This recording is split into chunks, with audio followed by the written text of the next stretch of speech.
What's up, guys? Awesome range control today, and today we got the Springfield Kuna. Let's get into it.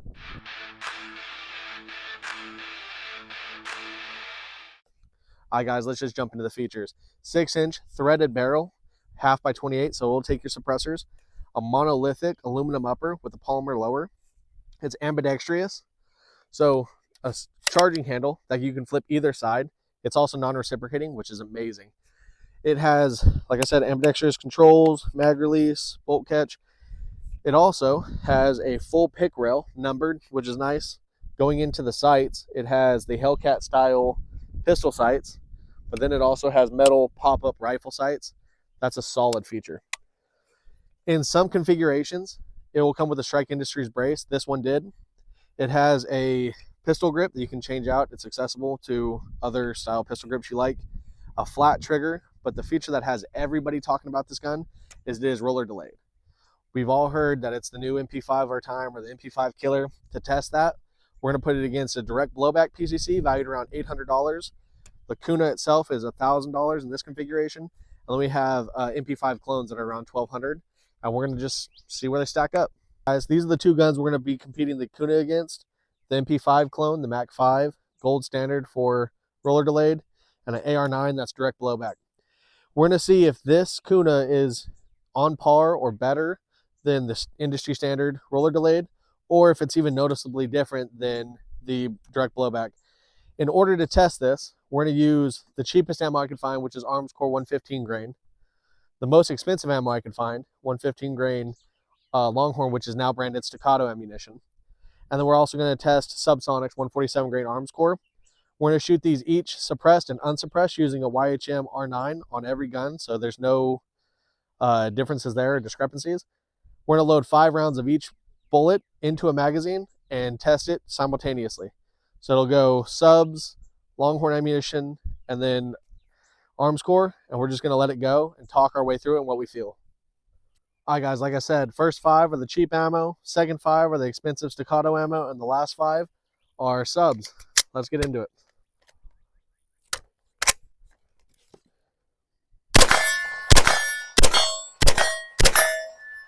So on a direct blowback, you can feel the initial punch back and the initial punch forward. The punch back rises the muzzle, punch forward drops the muzzle. This, I could definitely feel the chain reaction start to go off, where it unlocks the bolt. It starts to roll, but it's slow, and then it locks up very nicely, keeping the muzzle right on target. I can see why this is the industry standard. Let's try the next 5. Yeah, no difference. Perfect. All right, let's try the subs.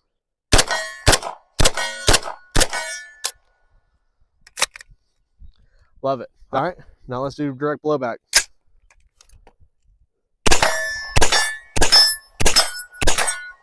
Yeah, very, very harsh, just straight punch in the rear. Next 5. Yeah, okay. Subs. It wasn't as bad with the subs, but it's very much a punch comparatively to the MP5 clone. All right, guys, without further ado, let's get into the Kuna. We've had the gold industry standard MP5 roller delay and the traditional blowback. Let's see where this thing ranks itself. First 5 rounds. So, first initial, I love this trigger. Very, very crisp, very, very nice trigger. But it's not quite roller delay like the MP5. The roller delay on the MP5, you could feel everything kind of move, and it's a slow movement. This is more the initial punch, like it's a blowback, but a slow creep backward, kind of roller delayed. So I'd say it's in the family of the MP5, but like a distant cousin. Let's keep going.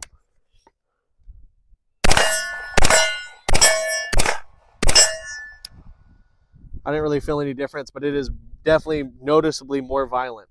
Let's try the subs.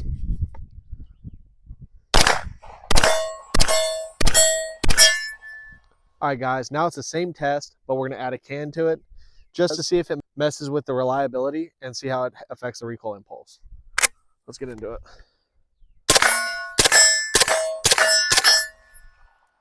I definitely feel it helps with the recoil, just the added weight kind of keeps the barrel down, but it also is very, very gassy now. Next 5.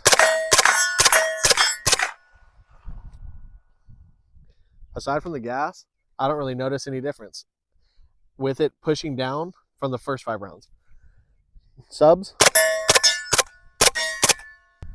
All right, now time for the direct blowback with the can.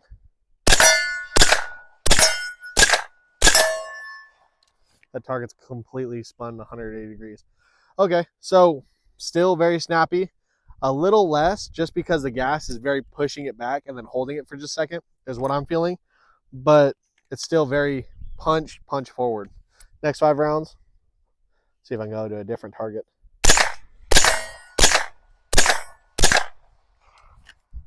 Yep, that one's spun too. All right, no real difference. Let's see the subs.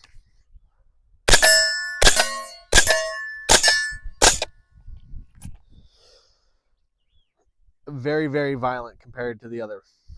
All right, last not least, the Kuna with the can. Let's see how she does.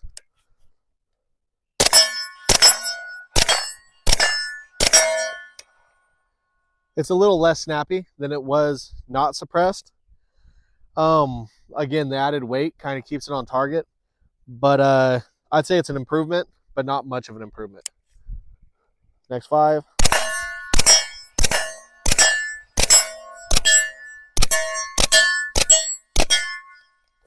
I just ran the whole thing. It felt too good to stop. The subs, definitely a little less push because of their subsonic, but it felt really, really good comparatively to the first 10. The can, I would say, is a major improvement. All right, guys, final thoughts. Where does the Kuna place between direct blowback and roller delay MP5 edition? I would say comparatively to direct blowback, it's leaps and bounds above it. Super smooth comparatively to a violent muzzle rise. It's not even a competition. When it comes head to head with another roller delay, the MP5, it is like a JV team versus a JV high school team versus a college team. It's comparable, but it's not really a competition. The MP5 wins hands down. But the MP5 has a lot less features out the box than the Kuna does. The Kuna has 2 different weapon sights. It has a pick rail, depending on which MP5 clone you get. It has a pick rail. Everything on it is ambidextrous. You can move the charging handle to the left or right. It is out the box, stacked with features. So I would highly recommend you get it. But if you're getting it to have the MP5 killer or the MP5 of this generation, save your money and get an MP5 clone, because it's not really that comparable at all. But it is an amazing gun. I don't want to take that away from it. I have had a lot of fun, and I have so many plans for it in the future, but it is not the MP5 killer people have been talking about. Bug just went in my mouth. The Iraqi Air Force is out thick tonight.